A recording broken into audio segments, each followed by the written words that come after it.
Il n'y a personne qui soit digne d'ouvrir le livre, et c'est là le constat, monsieur. Nous avons cherché sur toute la surface de la terre, mais nous n'avons trouvé personne qui puisse assumer cette responsabilité. Au ciel, il y a peut-être quelqu'un qui est qualifié pour cette tâche, alors je vous demande de chercher dans tout le royaume céleste, monsieur, parce que personne parmi nous n'est apte à ouvrir ce parchemin. De plus, nous avons même cherché sous terre, mais la vérité est que nous n'avons trouvé personne, monsieur. L'humanité se trouve donc dans une situation d'impuissance et de désolation.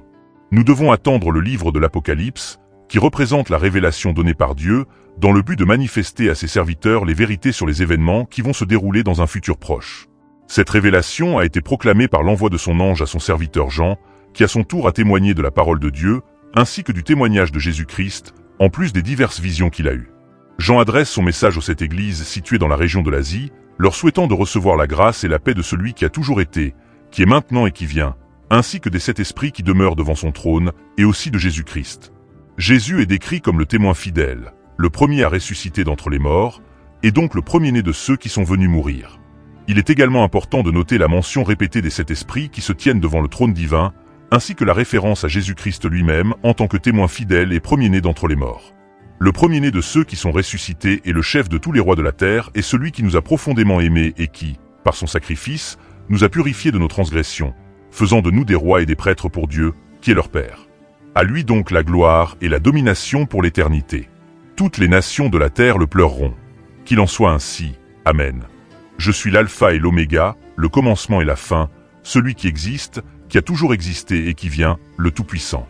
Je suis Jean, qui se considère comme un frère et un compagnon dans les tribulations, le royaume et la persévérance qui viennent de Jésus-Christ. Vous êtes sur l'île connue sous le nom de Patmos, à cause de votre prédication de la parole de Dieu et de votre témoignage de Jésus-Christ.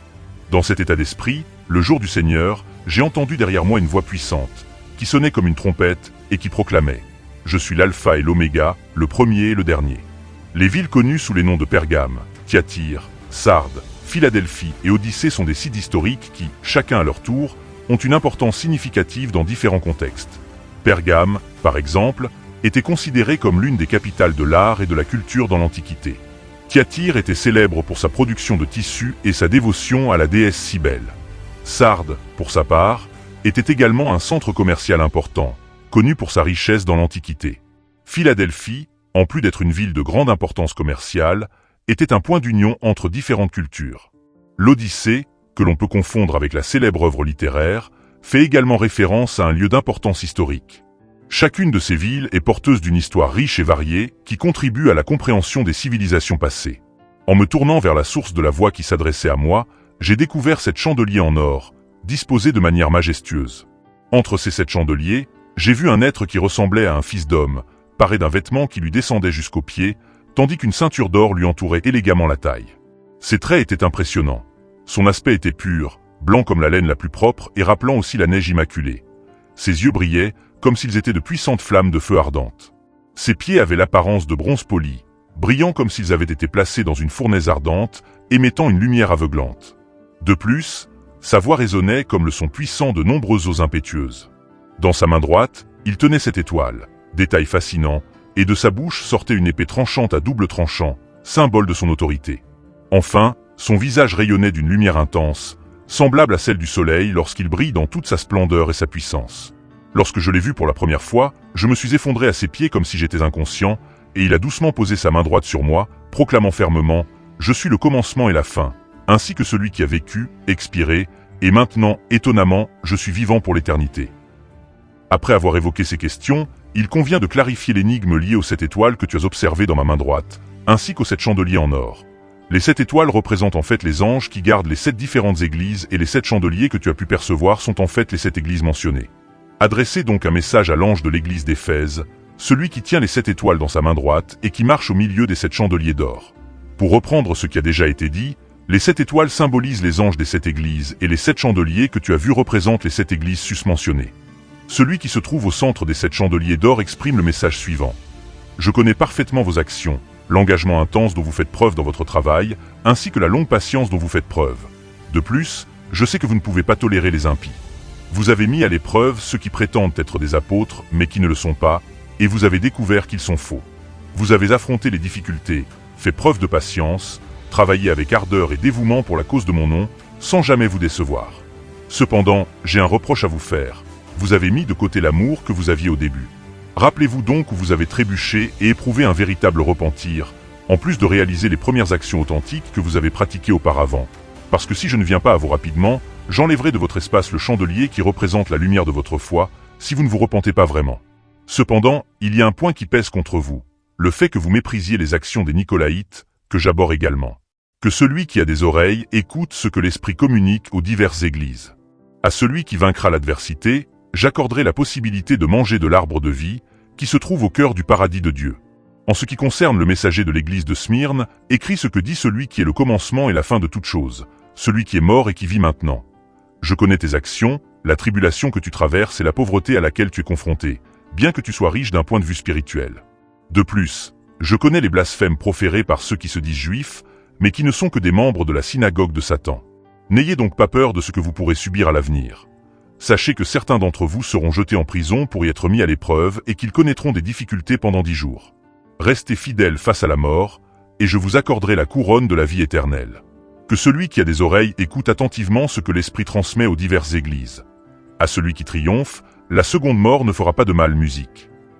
Ensuite, un message est adressé à l'ange de l'église situé à Pergame. Celui qui tient l'épée tranchante à 2 tranchants déclare ceci. Je connais tes œuvres et je sais où tu demeures, la même où se trouve le trône de Satan. Et pourtant, tu as retenu mon nom et tu n'as pas renié ma foi. Même au moment de la mort d'Antipas, qui est reconnu comme mon témoin loyal et fidèle, en votre présence, dans un lieu qui est sous l'influence de Satan, j'ai néanmoins quelques questions à soulever contre vous qui êtes dans ce lieu. Il y a des gens qui s'en tiennent à la doctrine de Balaam, qui a été principalement chargé d'enseigner à Balak à créer un piège qui conduirait les enfants d'Israël à consommer des aliments offerts aux idoles, ainsi qu'à s'adonner à la prostitution. En outre, vous abritez également des partisans de la doctrine des Nicolaïtes, avec laquelle je ne suis pas d'accord et que je désapprouve fermement. Je vous demande donc de vous repentir de vos actes, car sinon, je vous rendrai bientôt visite et j'affronterai ceux qui ne sont pas d'accord avec mes paroles, en utilisant l'épée qui sort de ma bouche. Celui qui triomphera, je lui donnerai la nourriture de la manne cachée, et je lui offrirai aussi une pierre de couleur blanche. Sur cette pierre sera inscrit un nom totalement nouveau, un nom inconnu de tous, sauf de celui qui le recevra. En outre, je communiquerai à l'ange de l'église de Thyatire le nom du Fils de Dieu, celui qui a des yeux comme des flammes ardentes et des pieds aussi brillants que le bronze poli. Je connais parfaitement vos actions, ainsi que votre amour, votre foi, votre travail, votre dévouement et votre persévérance, et j'ai constaté que vos actions les plus récentes sont encore plus nombreuses que les premières. Cependant, il est nécessaire que je mentionne certains points que j'ai contre vous. Vous permettez à la femme appelée Jézabel, qui se présente comme une prophétesse, d'enseigner et d'inciter mes serviteurs à se livrer à la prostitution et à consommer des aliments offerts aux idoles. Je lui ai offert la possibilité de se repentir, mais elle ne s'est pas montrée disposée à renoncer à sa pratique de l'impudicité. Voici mon intention de la mettre sur un lit, au milieu d'une tribulation intense et significative. À ceux qui, d'une manière ou d'une autre, pratiquent l'adultère envers elle, ainsi qu'envers leurs descendants, s'ils ne ressentent pas un véritable repentir pour leurs actes, je m'engage à en subir les conséquences ultimes. En outre, toutes les communautés religieuses sauront que je suis celui qui pénètre les profondeurs de l'esprit et du cœur humain et que, par conséquent, je récompenserai chacun d'entre vous en fonction de ses actes, mais je suis affirmatif en disant que je vous rendrai aussi selon ce que chacun d'entre vous a fait. À chaque seconde qui passe, les actions de chacun se succèdent, mais en ce qui vous concerne, ainsi que tous ceux qui se trouvent dans la ville de Thyatire, ceux qui ne sont pas liés à cette doctrine particulière et qui n'ont pas eu connaissance de ce que ces adeptes appellent les profondeurs de Satan, je veux affirmer que je ne vous imposerai pas un autre fardeau, qui serait un fardeau que vous pourriez avoir à porter.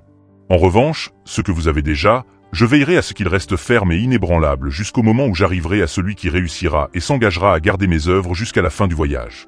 Je lui donnerai l'autorité sur les différentes nations et il exercera cette gouvernance avec une verge de fer.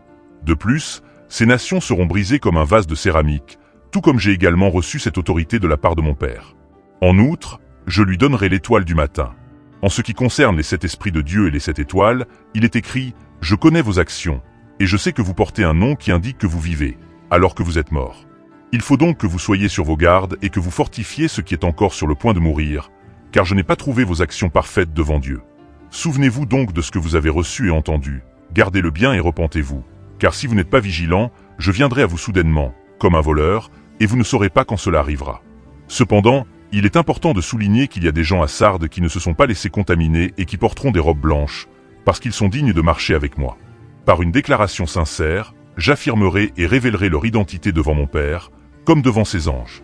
Ceux qui ont l'oreille attentive devraient prêter attention et écouter attentivement ce que l'Esprit dit aux communautés et aux congrégations, en particulier dans le contexte de la musique. Allez voir le messager de la congrégation de la ville de Philadelphie et écrivez les mots suivants. Ainsi parle celui qui est saint et véritable, qui détient la clé qui appartient à David, qui a la capacité d'ouvrir des portes que personne ne peut fermer, et qui ferme aussi des portes que personne n'est capable d'ouvrir. Je suis conscient de vos actions et de vos réalisations. C'est pourquoi j'ai placé devant vous une porte qui est ouverte et que personne ne peut fermer. Parce que, bien que vous ayez des forces limitées, vous avez réussi à préserver mon message et vous ne vous êtes pas laissé entraîner à nier l'importance de mon nom.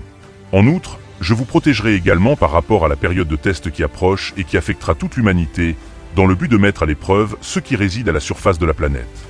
Je viens à vous en ce moment pour vous demander de conserver fermement tout ce que vous possédez, afin que personne ne puisse usurper votre couronne.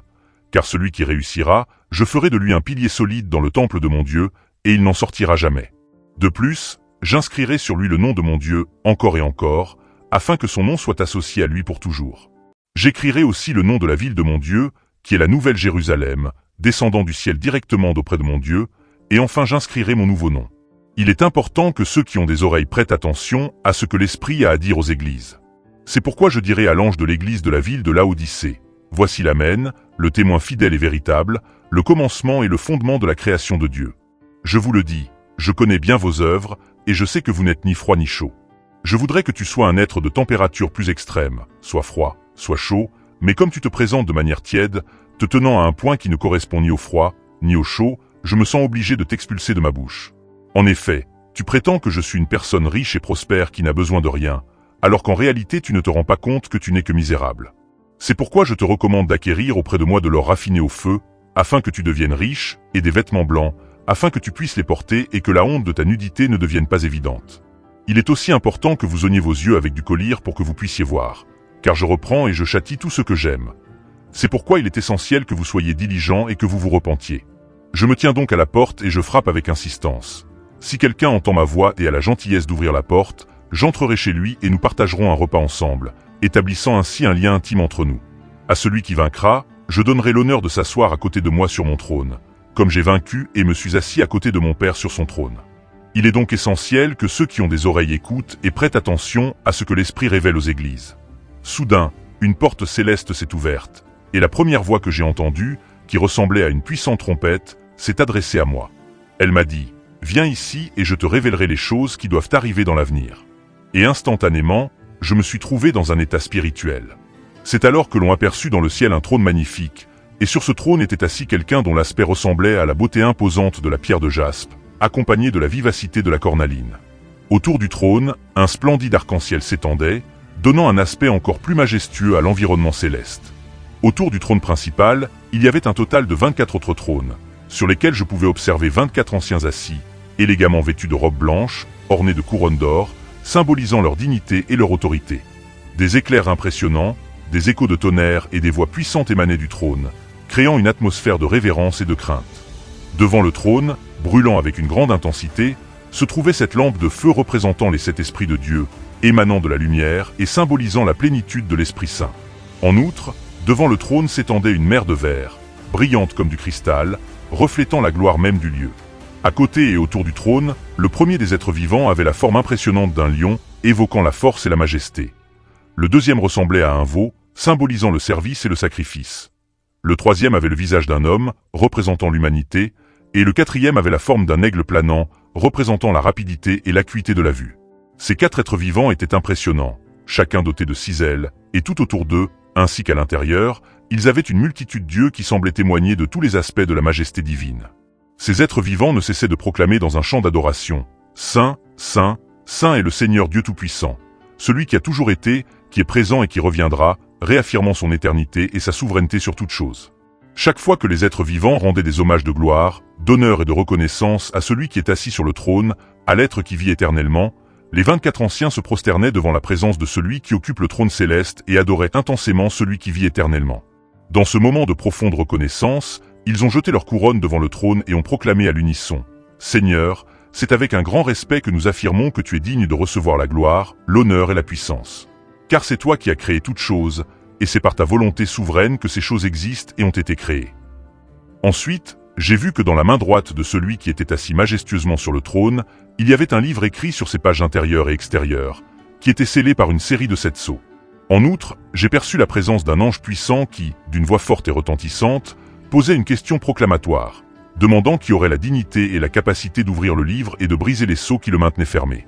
L'un des sages s'est tourné vers moi et m'a dit « Ne versez pas de larmes, car voici le lion de la tribu de Juda, appelé aussi Racine de David, qui a triomphé pour ouvrir le livre et briser les 7 sceaux qui le fermaient. » J'ai ensuite regardé de près et j'ai remarqué qu'au centre du trône et parmi les 4 êtres vivants, ainsi qu'au milieu des anciens, il y avait un agneau qui semblait avoir été sacrifié et qui se présentait avec 7 cornes et 7 yeux. Ces 7 yeux représentent les 7 esprits de Dieu qui ont été envoyés sur toute la planète. L'agneau s'est ensuite approché et s'est placé au centre du trône et entre les vieillards, se présentant comme un agneau immolé et possédant 7 cornes et 7 yeux qui symbolisent les 7 esprits de Dieu, envoyés pour englober toute la terre. Les 4 êtres vivants, ainsi que les 24 vieillards, se prosternent avec respect et adoration devant l'agneau. Toutes les personnes présentes étaient munies de harpes et portaient des coupes d'or remplies d'encens, représentant symboliquement les prières des saints. Puis, à l'unisson, ils se mirent à chanter un chant nouveau, qui exprimait la déclaration suivante. « Tu es digne de recevoir le livre et d'en ouvrir les sceaux, car tu as été immolé. Par ton sang, tu as racheté et tu nous as rachetés. » Cette déclaration souligne l'importance du sacrifice de l'agneau qui, par son sang, a apporté la rédemption à tous. Par ton sang, tu nous as rachetés pour Dieu, de toute langue, de tout peuple et de toute nation. Et tu as fait de nous, pour notre Dieu, des rois et des prêtres, et nous régnerons sur la terre. Je regardai et j'entendis la voix de beaucoup d'anges autour du trône et des créatures vivantes et des anciens. Et leur nombre était des millions de millions, qui disaient d'une voix forte. Le cordon qui a été enveloppé est digne de Tom, qui peut avoir la sagesse, la force, l'honneur, la gloire et la gloire. Je les entendis dire à celui qui est assis sur le trône et à l'agneau soit la louange, l'honneur, la gloire et la puissance pour les siècles des siècles. Les 4 créatures vivantes dirent Amen et les 4 anciens tombèrent sur leurs faces et adorèrent celui qui vit pour les siècles des siècles. Je vis quand et j'entendis l'une des 4 créatures vivantes dire d'une voix de tonnerre. Viens et vois et je vis. Viens et vois et je vis et voici un cheval blanc et celui qui le montait avait. Un arc et une couronne lui fut donné et il partit en conquérant et pour conquérir et quand il ouvrit le 2e sceau, j'entendis le 2e être vivant dire. Viens et vois et un autre cheval blanc sortit, et à celui qui le montait fut donné le pouvoir d'enlever la paix de la terre et de s'égorger et de s'égorger et de s'égorger et de s'égorger et de s'égorger. Et devant moi apparut un cheval de couleur noire, sur lequel se tenait un personnage tenant une balance dans une main. J'entendis alors une voix émanant des 4 êtres vivants, qui prononçait les paroles suivantes. 2 livres de blé s'échangeraient contre un denier, et 6 livres d'orge s'achèteraient également contre un denier. Il fut toutefois averti que l'huile et le vin ne devaient en aucun cas être endommagés. Alors qu'il ouvrait le 4e sceau, j'entendis la voix du 4e être vivant qui s'exclamait « Viens et regarde ». J'ai tourné mon regard et j'ai remarqué qu'il y avait un cheval noir et que celui qui le montait tenait une balance dans sa main. J'entendis alors une voix émanant du milieu des 4 êtres vivants qui proclamait « 2 livres de blé doivent coûter un denier, et 6 livres d'orge un denier également. » Mais on insiste sur le fait que ni l'huile ni le vin ne doivent être abîmés. C'est ainsi qu'apparut un cheval de couleur jaunâtre. Celui qui le montait s'appelait la mort, tandis qu'Hadès le suivait de près. Il reçut un grand pouvoir sur un quart de la surface de la terre, lui permettant de causer la mort par l'épée, la famine, les fléaux et les bêtes qui habitent la terre. Alors ils élevèrent leur voix dans un cri intense, demandant « Jusqu'à quand, Seigneur, qui est saint et vrai, ne feras-tu pas justice et ne vengeras-tu pas notre sang sur les habitants de la terre ?» On leur offrit alors des vêtements blancs et on leur dit d'attendre encore un peu, jusqu'à ce que le nombre total de leurs compagnons et de leurs frères, qui devaient aussi être tués comme eux, ait été complété. Le soleil devint alors aussi sombre qu'une étoffe de silicium, tandis que la lune prit une couleur rouge intense, semblant trempée dans le sang. Au même moment, les étoiles qui ornent le ciel sont tombées sur la terre, comme les figues tombent d'un figuier lorsqu'il est secoué par un vent très fort. Le ciel, d'une manière surprenante, a disparu, comme s'il s'agissait d'un livre qui se recroquevillait et se refermait. À la suite de cette transformation, toutes les montagnes et les îles ont été déplacées de leur emplacement respectif.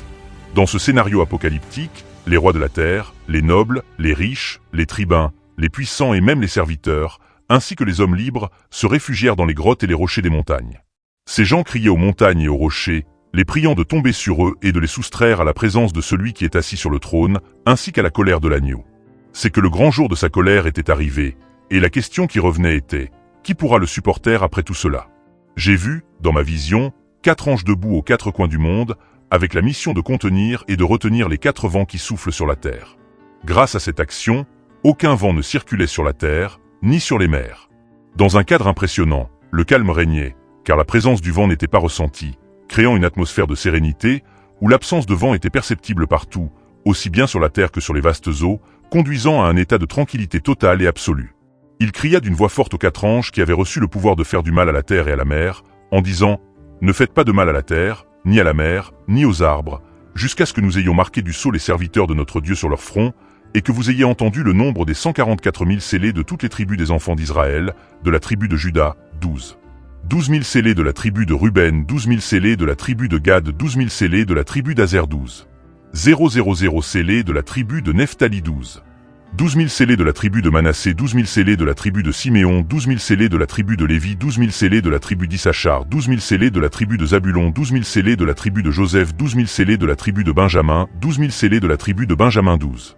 000 scellés après cela, et voici, une grande foule, que personne ne pouvait dénombrer, de toute nation, de toute tribu, de tout peuple et de toute langue.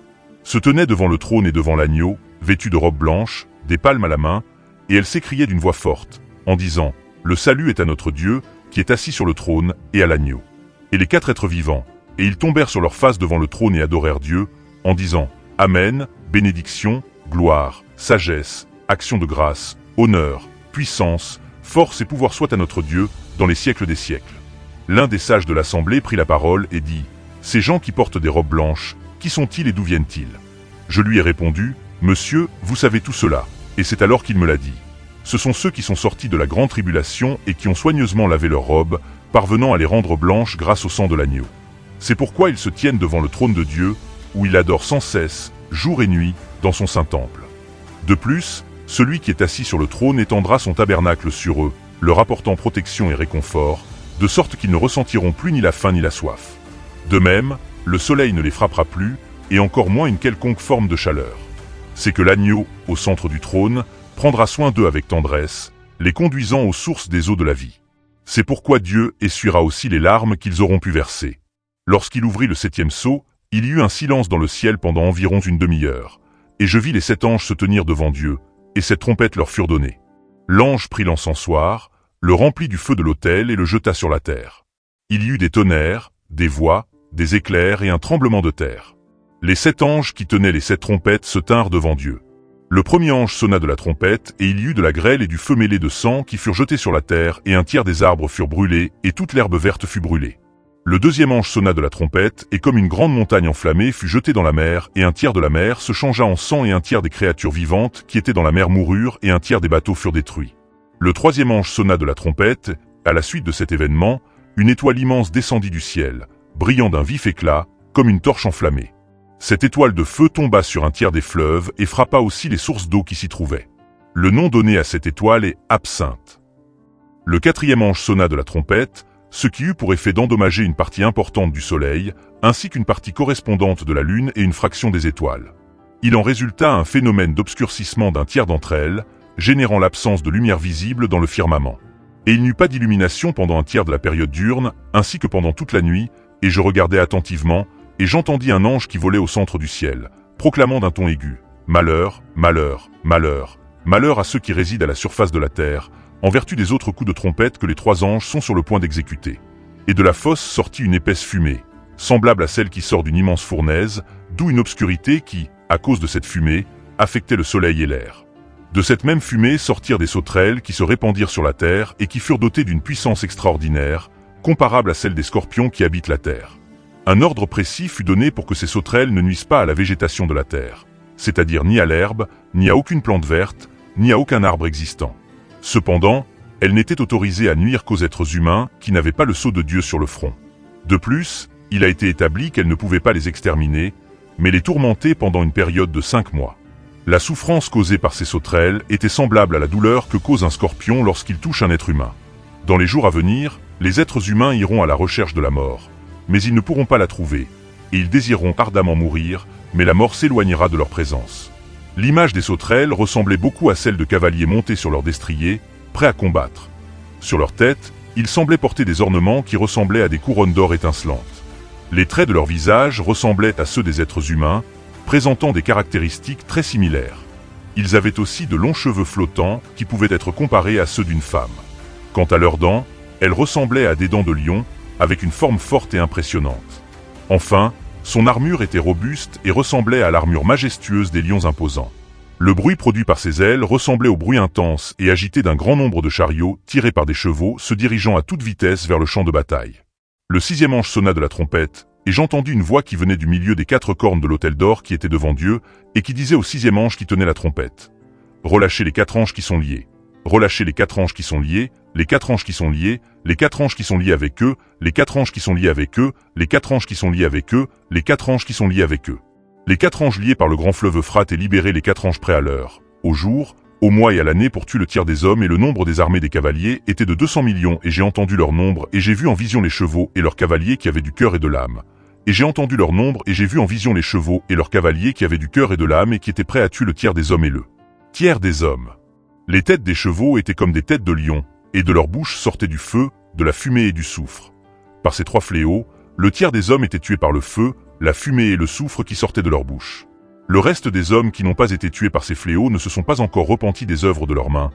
Ils n'ont pas cessé d'adorer les démons et les images d'or, d'argent, d'airain, de pierre et de bois, qu'ils ne pouvaient ni voir ni entendre, qu'ils ne pouvaient ni voir ni entendre, qu'ils ne pouvaient ni voir ni entendre, qu'ils ne pouvaient ni voir ni entendre, qu'ils ne pouvaient ni voir ni entendre, qu'ils ne pouvaient ni voir ni entendre, qu'ils ne pouvaient ni voir ni entendre, qu'ils ne pouvaient ni voir ni entendre, qu'ils ne pouvaient ni voir ni entendre, qu'ils ne pouvaient ni voir ni entendre, qu'ils ne pouvaient ni voir ni entendre, qui ne peuvent ni voir, ni entendre, ni marcher, et qui ne se sont pas repentis de leur meurtre, ni de leurs enchantements, ni de leur fornication, ni de leur vol.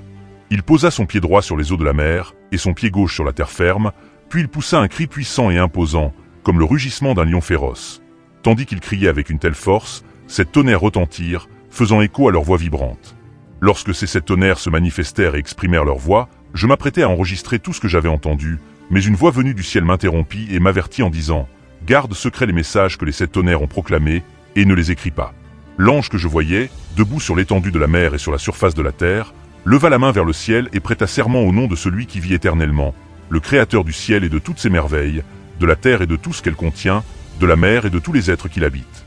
Il a proclamé qu'après un certain temps, il n'y aurait plus d'expérience du temps tel que nous le connaissons. Cependant, dans les jours où retentiront les 7 tonnerres, ainsi qu'en relation avec les événements qui se produiront au cours de cette période, et surtout dans les moments où se fera entendre la voix du 7e ange, qui commencera à sonner de la trompette, le mystère divin de Dieu sera complètement révélé, comme cela a été annoncé précédemment à ses serviteurs, qui sont les prophètes. La voix que j'ai entendue venant du ciel s'est de nouveau adressée à moi, me demandant d'aller apporter le petit livre ouvert dans la main de l'ange qui se tient au-dessus des eaux de la mer et de la terre ferme. J'ai donc obéi, et je suis allé chercher le petit livre qui était clairement ouvert dans la main de l'ange susmentionné, qui se tient au-dessus de la vaste mer et de l'immense terre. L'ange qui se tient debout au-dessus de la mer et de la terre s'est tourné vers l'autre ange et lui a demandé de me donner le petit livre. Cet ange se tourna alors vers moi et me dit: « Prends-le et mange-le. Il aura un goût amer dans ton estomac, mais dans ta bouche il sera doux comme du miel. » On me donna ensuite un roseau qui ressemblait à une toise, et l'on me donna l'instruction suivante: « Lève-toi et mesure le temple de Dieu, l'autel et les gens qui y adorent. Mais pour ce qui est de la cour extérieure du temple, tu la mettras de côté et tu ne prendras pas de mesure, car cet espace a été réservé aux païens, et ils ne le mesureront pas avec ses autorités, car il a été décidé qu'ils veilleront sur la ville sainte pendant une période de 42 mois. De plus, j'enverrai mes 2 témoins, qui prophétiseront pendant 1260 jours, vêtus de vêtements en tissu de silicone. Ces témoins sont connus comme les 2 oliviers et comme les 2 chandeliers qui se tiennent devant le Seigneur de la terre. De plus, si quelqu'un veut leur faire du mal, un feu jaillira de leur bouche et consumera leurs ennemis. En effet, si quelqu'un veut leur faire du mal, un feu sortira de leurs lèvres et dévorera ceux qui s'opposent à eux. Si quelqu'un a l'intention de leur faire du mal, cette personne doit trouver sa fin, tout comme les porteurs de pouvoir, qui ont la capacité d'arrêter la pluie les jours de leur prophétie. Ces individus ont également la capacité d'altérer la nature de l'eau, la transformant en sang, ainsi que d'infliger à la terre une série de terribles fléaux. Il est important de considérer combien de fois ces pouvoirs seront exercés, surtout après la fin de leur témoignage. Dans ce scénario, la bête qui émerge de l'abîme sortira de votre bouche et consumera tous vos ennemis de manière impitoyable. La créature hideuse qui émerge de l'abîme leur livrera une bataille intense, parviendra à les vaincre et par conséquent entraînera la mort de chacun d'entre eux. Leurs corps, dans un destin tragique, seront exposés sur la grande place de la ville, qui, d'une manière spirituelle, est appelée Sodome et Égypte, lieu où, de manière significative, notre Seigneur a été crucifié.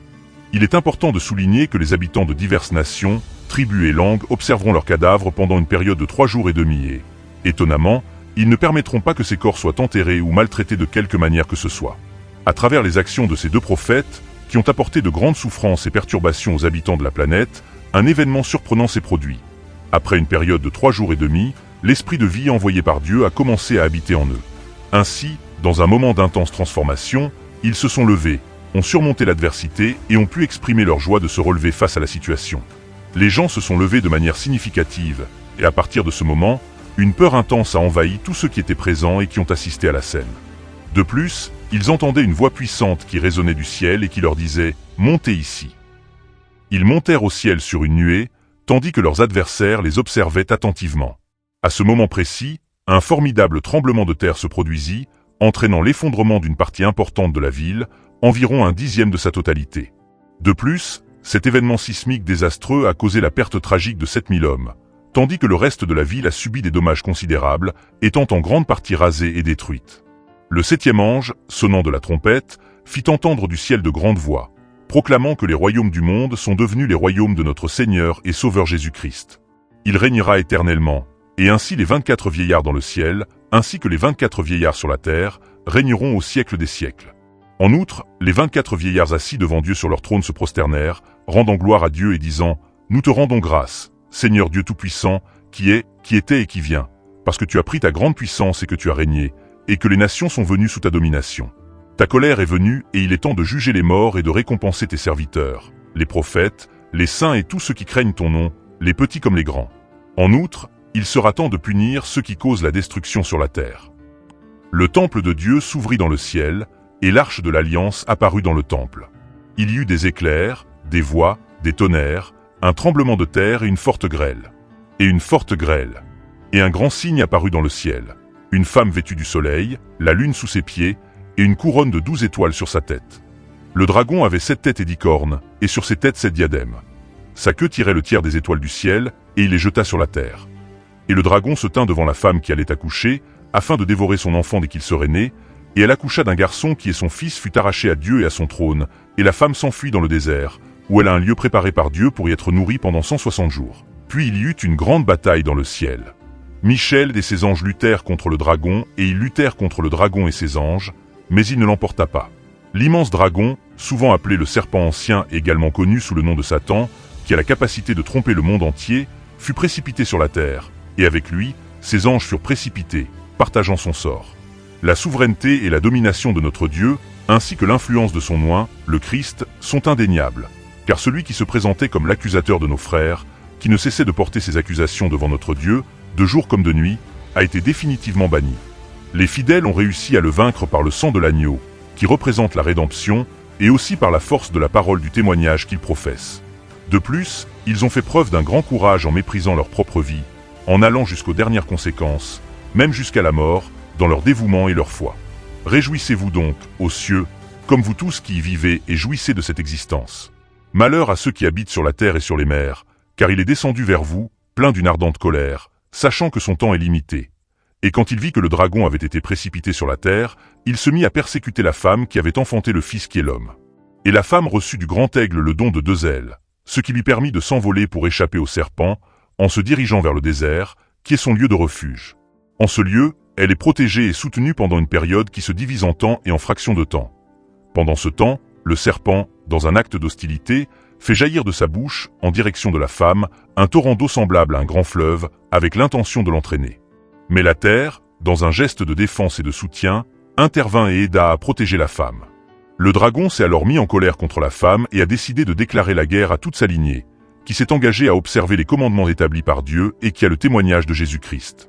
La créature que j'ai observée avait des traits semblables à ceux d'un léopard, tandis que ses pieds ressemblaient à ceux d'un ours et sa gueule à celle d'un lion. Dans ce contexte, le dragon lui a donné sa puissance, son trône et une grande capacité d'autorité. En outre, j'ai vu l'une des têtes de la bête apparaître gravement blessée, comme si elle avait reçu un coup mortel. Cependant, cette blessure mortelle a fini par être guérie. En conséquence, toute la population de la Terre était en admiration devant la bête et a commencé à adorer le dragon, qui avait accordé à la créature cette autorité. C'est alors que les gens ont commencé à adorer la bête, en se demandant qui pouvait être comparé à la bête, et qui aurait le courage ou la capacité de l'affronter. Le personnage connu sous le nom de bête, en plus de ses caractéristiques terribles, a également reçu une bouche pour prononcer de grandes déclarations et des paroles de blasphème. Cette bête a reçu l'autorité d'agir pendant une période de 42 mois, ce qui est considérable. Lorsqu'elle ouvrait la bouche, elle proférait des blasphèmes contre Dieu, s'attaquant non seulement à son nom, mais aussi au tabernacle divin lui-même et au peuple qui habite dans le ciel. Dans son chemin de destruction, il lui fut permis de livrer bataille aux saintes et de les soumettre. En outre, la bête a reçu le pouvoir sur toute tribu, tout peuple, toute langue et toute nation, ce qui a conduit tous les saints à l'adorer. Les habitants de la terre la vénéraient, à l'exception de ceux dont les noms sont inscrits dans le livre de vie de l'agneau, qui a été sacrifié dès avant la création du monde. Il est important de noter que si quelqu'un entend parler de ces événements et ne se prépare pas, il sera emmené en captivité. De même, si quelqu'un utilise une épée pour prendre des vies, il connaîtra inévitablement le même sort, étant tué par l'épée. C'est donc dans ce contexte que se distingue l'expression de la patience et de la foi qui caractérisent les saints et qui sont fondamentales pour faire face à ces défis. Elle avait 2 protubérances en forme de cornes qui ressemblaient à celles d'un agneau, mais sa façon de parler était semblable à celle d'un dragon. De plus, elle exerçait toute l'autorité qui appartenait à la première bête, ayant une influence significative sur la présence de la terre et de ses habitants. Les habitants de ce monde adoraient la première bête, qui avait survécu à une blessure mortelle qui fut guérie de manière impressionnante. Elle accomplit également des signes impressionnants, jusqu'à faire descendre le feu du ciel sur la terre devant les hommes, ainsi qu'à tromper les habitants de la terre par les prodiges qui lui a été donné d'accomplir en compagnie de la bête. Dans ses actions, elle ordonne aux habitants de la terre de créer une image de la bête qui, même après avoir été mortellement blessée par l'épée, a réussi à survivre. Elle a reçu la permission d'insuffler la vie à l'image de la bête, de sorte que cette image puisse non seulement parler, mais aussi provoquer la mort de tous ceux qui ne l'adorent pas. En conséquence, elle obligea tous les hommes, qu'ils soient petits ou grands, riches ou pauvres, libres ou esclaves, à recevoir une marque sur la main. En outre, l'image de la bête devait leur être imposée, et personne ne pouvait acheter ou vendre quoi que ce soit en dehors de ceux qui possédaient la marque, le nom de la bête ou même le nombre qui représente son nom. Voici la sagesse révélée. Celui qui a de l'intelligence doit compter et déchiffrer le nombre de la bête, car c'est le nombre qui représente un homme, et son nombre est connu sous le nom de 666. Les 144 000 personnes qui portent son nom, ainsi que le nom de son père, sont inscrits sur leur front. En outre, j'entendis une voix venant du ciel, un son puissant et perçant, comme le bruit de grandes eaux et le grondement intense d'un grand tonnerre. La voix que j'entendais avait une beauté semblable à celle des harpistes qui jouent magistralement de leur harpe, et ils chantaient un cantique nouveau devant le trône et en présence des 4 êtres vivants et des vieillards. Cependant, personne n'était capable d'apprendre ce chant, sauf les 144 000 rachetés parmi tous les habitants de la terre. Ces individus sont ceux qui ne se sont pas laissés souiller par les femmes, car ils sont restés vierges. Ce sont eux qui suivent l'agneau partout où il les conduit. Ces hommes ont été rachetés comme prémices pour Dieu et pour l'agneau, et aucun mensonge n'a été trouvé dans leur bouche, puisqu'ils sont considérés comme sans tache et irréprochables devant le trône de Dieu. À un certain moment, un autre ange survolait le ciel, portant avec lui l'évangile éternel, avec la mission d'annoncer son message aux êtres qui habitent la terre, englobant toutes les nations, tribus, langues et peuples qui la composent. D'une voix haute et impérieuse, il proclame « Craignez Dieu et donnez-lui gloire, car le temps de son jugement est enfin venu. Adorez celui qui a créé le ciel, la terre, la mer et les sources d'eau. » Peu après, un autre ange accompagnateur apporte une déclaration alarmante. Babylone, la grande ville, est tombée, car elle a rendu malades toutes les nations en les abreuvant du vin de sa fureur et de son impudicité.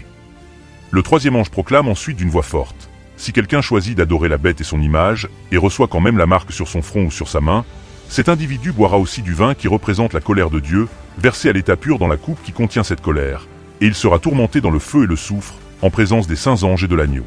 De plus, la fumée qui résultera de leur souffrance s'élèvera éternellement, et il n'y aura pour eux ni repos, ni jour, ni nuit. Dans ce passage, nous trouvons une référence à la patience remarquable qui caractérise les saints, qui s'engagent à observer et à accomplir les commandements établis par Dieu, ainsi qu'à avoir une foi solide et inébranlable en Jésus. J'ai entendu une voix venant du ciel qui m'a donné les instructions suivantes. Notez donc, heureux désormais les défunts qui meurent en union avec le Seigneur.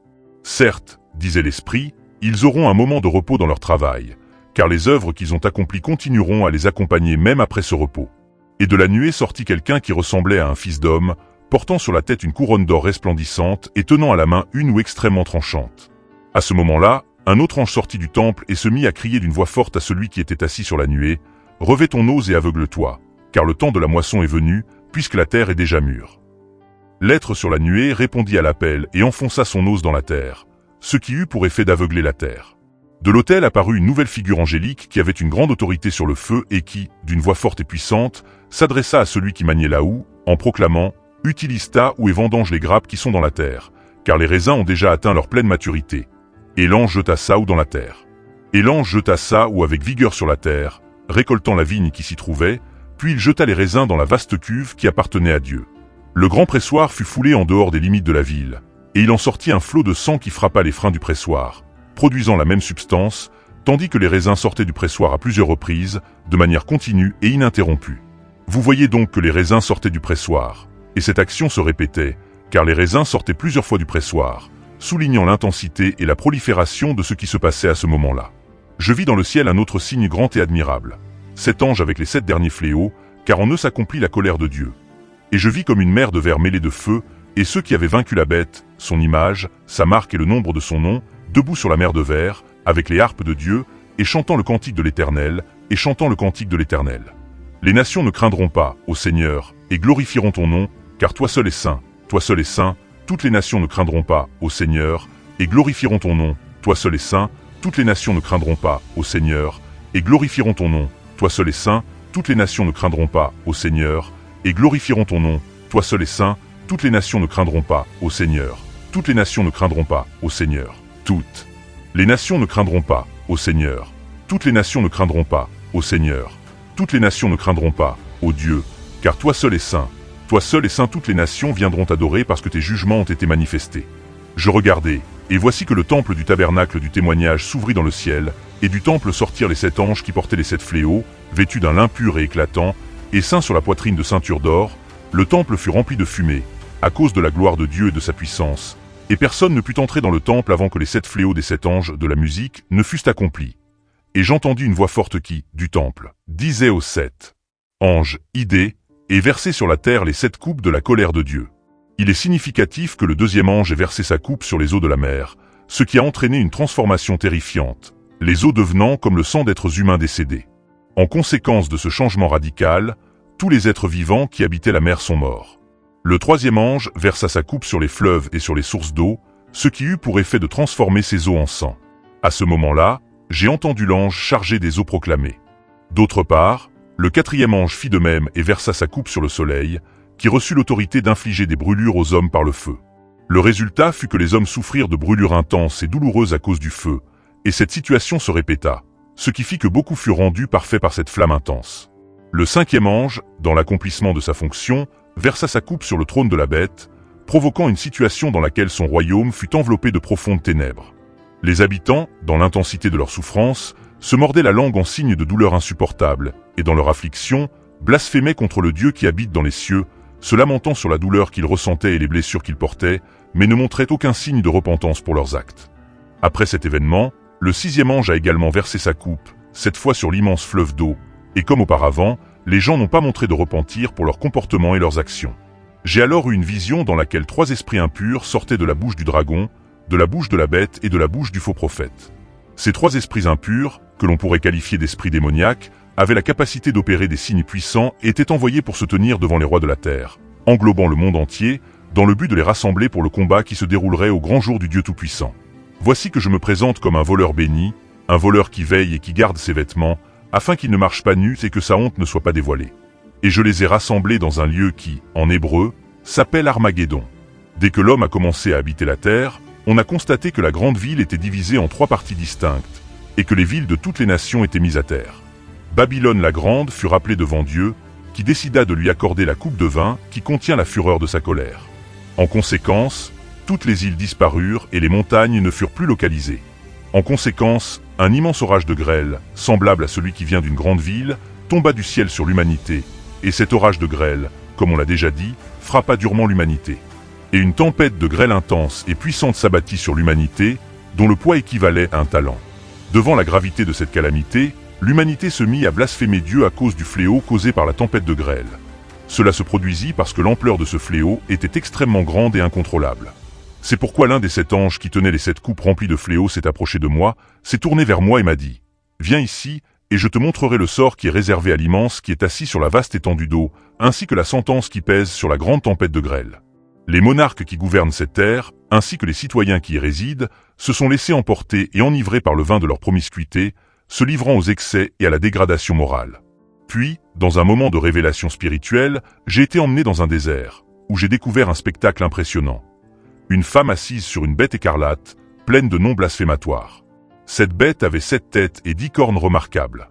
En outre, la femme portait un vêtement de richesse et de splendeur, orné d'étoffes pourpres et écarlates, et paré de joyaux précieux tels que de l'or, des pierres précieuses et des perles étincelantes. Elle tenait à la main un calice d'or, qui débordait d'abominations et des souillures de sa prostitution.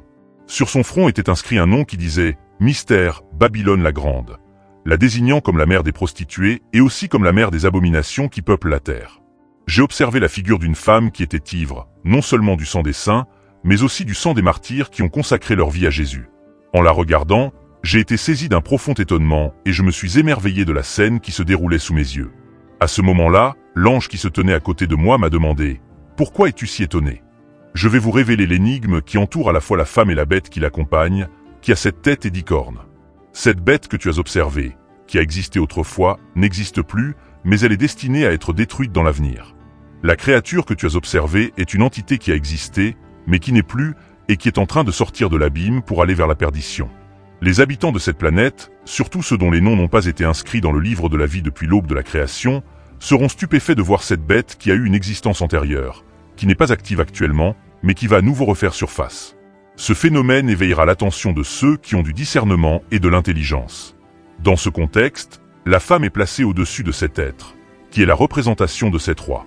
5 d'entre eux ont déjà connu leur fin, l'un est déjà dans le passé et l'autre n'est pas encore arrivé. Et lorsque ce dernier viendra, on s'attend à ce que son séjour soit bref et éphémère. La bête qui était et qui n'est pas est aussi la 8e. Elle est au milieu des 7 et elle va à la perdition. Les 10 cornes que tu as vues sont 10 rois qui n'ont pas encore reçu de royaume, mais qui, pour 1 heure, recevront un royaume, pour 1 heure, recevront un royaume, pour 1 heure, recevront un royaume, pour 1 heure, recevront un royaume, pour 1 heure, recevront un royaume, pour 1 heure, recevront un royaume. Mais pendant 1 heure, ils recevront l'autorité des rois, avec la bête. Ils ont un but et ils donneront leur pouvoir et leur autorité à la bête.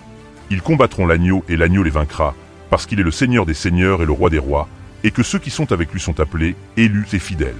Et fidèles, il m'a aussi dit que les eaux que tu as vues où la bête est assise sont des peuples, des multitudes, des nations et des langues, et que les 10 cornes qui habillent la bête seront abhorrées par la bête et la rendront déserte et nue, et qu'elles dévoreront sa chair et la brûleront par le feu.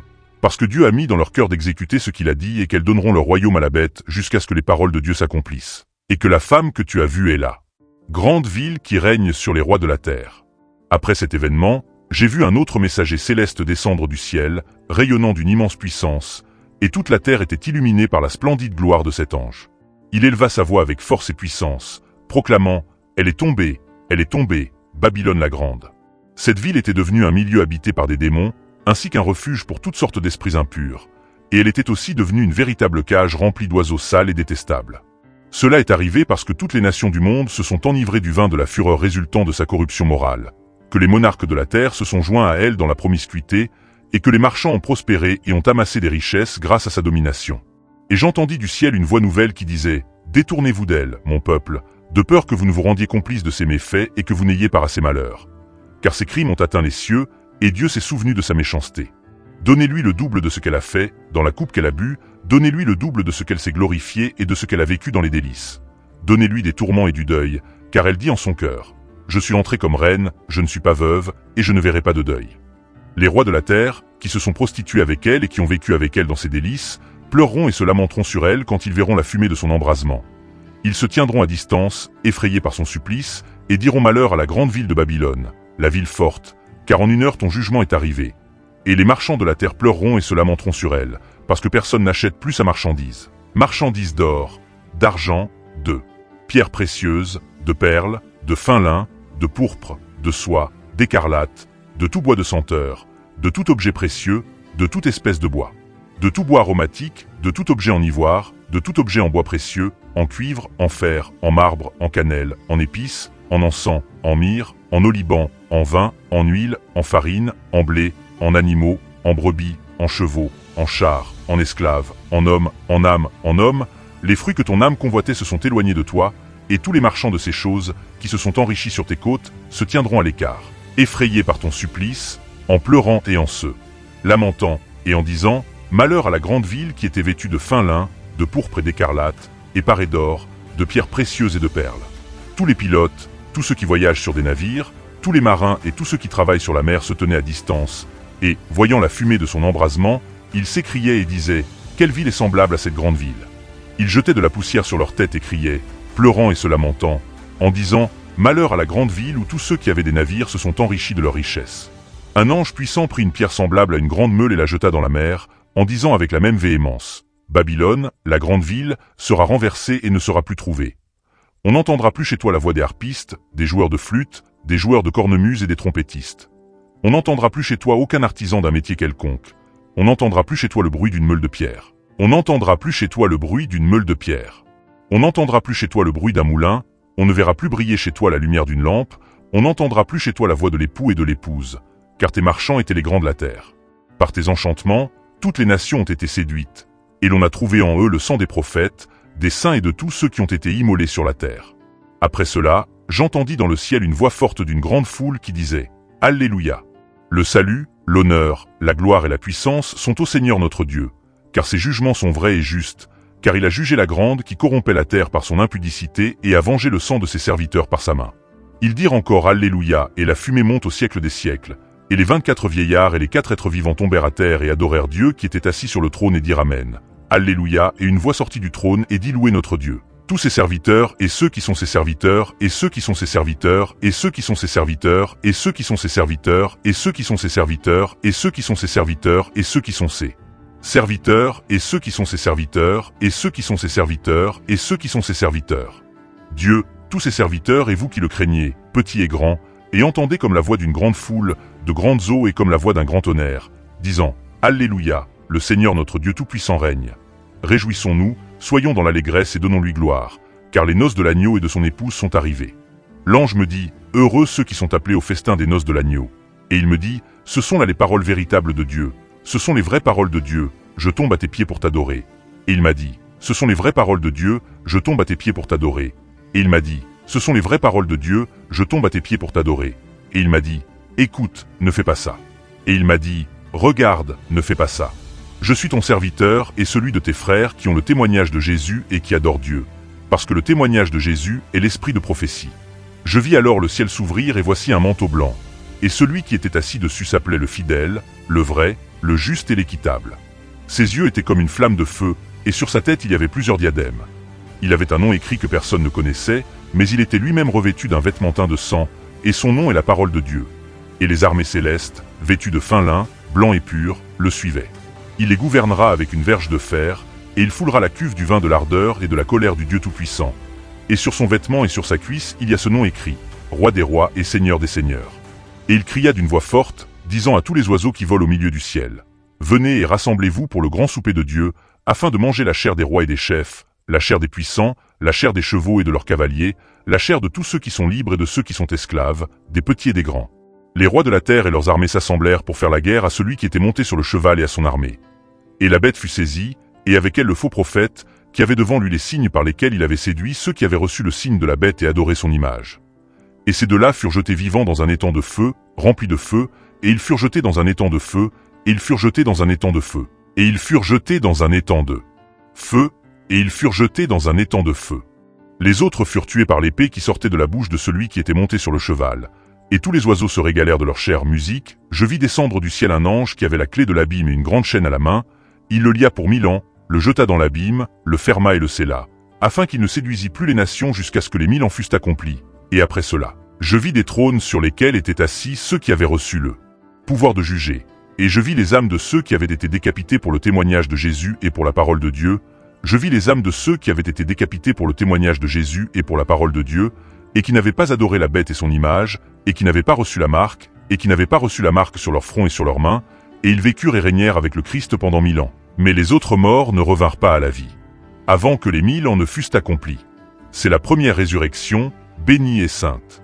Ceux qui ont part à la première résurrection, la seconde mort n'a aucun pouvoir sur eux, mais ils seront sacrificateurs de Dieu et du Christ et régneront avec lui pendant 1000 ans. Ils montèrent sur la largeur de la terre, et ils entourèrent le camp des saints et la ville bien-aimée. Et un feu descendit du ciel, d'auprès de Dieu, et les consuma. Et celui qui les avait séduits fut jeté dans les temps de feu et de soufre, où était la bête et le faux prophète, et ils seront tourmentés jour et nuit, au siècle des siècles. Je vis un grand trône blanc et celui qui y siégeait, devant lequel la terre et le ciel s'enfuirent. Et il ne se trouva pas de place pour qu'ils s'y asseyent. Je vis un grand trône blanc et celui qui y siégeait, devant lequel la terre et le ciel s'enfuirent, et il ne se trouva pas de place pour qu'ils s'y asseyent, et celui qui y siégeait fut jeté dans l'étang de feu et de soufre. Je vis les morts, grands et petits, debout devant Dieu. Les livres furent ouverts, et un autre livre fut ouvert, qui est le livre de vie. Les morts furent jugés selon leurs œuvres, d'après ce qui était écrit dans les livres. La mer rendit les morts qui étaient en elle. La mort et le séjour des morts rendirent les morts qui étaient en eux. Ils furent jugés chacun selon ses œuvres. Et la mort et le séjour des morts furent jetés dans l'étang de feu. Je vis un nouveau ciel et une nouvelle terre, car le premier ciel et la première terre avaient disparu, et la mer n'était plus. Je vis descendre du ciel, d'auprès de Dieu, la ville sainte, la nouvelle Jérusalem, préparée comme une épouse qui s'est parée pour son époux, et j'entendis du ciel une voix forte qui disait : Voici le tabernacle de Dieu. Voici le tabernacle de Dieu avec les hommes. Il habitera avec eux, et ils seront son peuple. Et Dieu lui-même sera avec eux, et leur Dieu essuiera toute larme de leurs yeux, et il n'y aura plus ni mort, ni deuil, ni cri, ni douleur, car les premières choses ont disparu, et celui qui était assis sur le trône a dit : Voici, je fais toutes choses nouvelles. Et il m'a dit : Écris, car ces paroles sont fidèles et vraies, et il m'a dit : Je suis l'alpha et l'oméga, le commencement et la fin. Mais les lâches, les incrédules, les abominables, les meurtriers, les impudiques, les enchanteurs, les idolâtres, et tous les menteurs auront leur part dans l'étang ardent de feu et de soufre, qui est la seconde mort. Alors l'un des 7 anges qui tenaient les 7 coupes remplies des 7 derniers fléaux s'approcha de moi et me parla ainsi : Viens ici, je te montrerai l'épouse, la femme de l'agneau. Il avait une grande et haute muraille avec 12 portes et sur les portes 12 anges et des noms inscrits, qui sont ceux des 12 tribus des enfants d'Israël. À l'Orient, 3 portes au nord, 3 portes au midi, 3 portes à l'Occident, 3 portes et la muraille de la ville avaient 12 fondements et sur eux les 12 noms des 12 apôtres de l'agneau. Il mesura la ville avec le roseau sur 12 000 stades, la longueur, la hauteur et la largeur étant égales. Et il mesura sa muraille sur 144 coudées, selon la mesure humaine, qui est celle d'un ange. Agate, la 4e émeraude, la 5e onyx, la 6e cornaline, la 7e chrysolite, la 8e béryl, la 9e topaze, la 10e chrysoprase, la 11e hyacinthe, la 12e améthyste, les 12 portes étaient 12 perles, chacune des portes était une perle, et la rue de la ville était de l'or pur, comme du verre la rue de la ville était de l'or pur. Et je n'y ai pas vu de temple, car le Seigneur Dieu Tout-Puissant est son temple, et l'agneau, la ville, n'a besoin ni du soleil ni de la lune, pour briller en elle, car la gloire de Dieu l'illumine, et l'agneau est sa lampe, et les nations sont sa lumière. La ville n'a besoin ni du soleil ni de la lune pour briller sur elle, car la gloire de Dieu l'éclaire, et l'agneau est sa lampe, et les nations sont sa lumière. La ville est sa lumière, et les nations sauvées marcheront à sa lumière, et les rois de la terre y apporteront leur gloire et leur honneur. Au milieu de la rue de la ville et sur les 2 rives du fleuve, il y avait l'arbre de vie qui portait 12 fruits, donnant son fruit chaque mois, et les feuilles de l'arbre servaient à la guérison des nations, et il n'y aura plus de malédiction, et le trône de Dieu et de l'agneau sera en elle, et ses serviteurs le serviront, et ils verront sa face, et son nom sera sur leur front, il n'y aura plus de nuit, et ils n'auront pas besoin de lampe ni de lumière du soleil, car Dieu, il m'a dit que ces paroles sont fidèles et vraies, et que le Seigneur, le Dieu des esprits des prophètes, a envoyé son ange pour montrer à ses serviteurs les choses qui vont bientôt s'accomplir. Les prophètes et ceux qui gardent les paroles de ce livre adorent Dieu.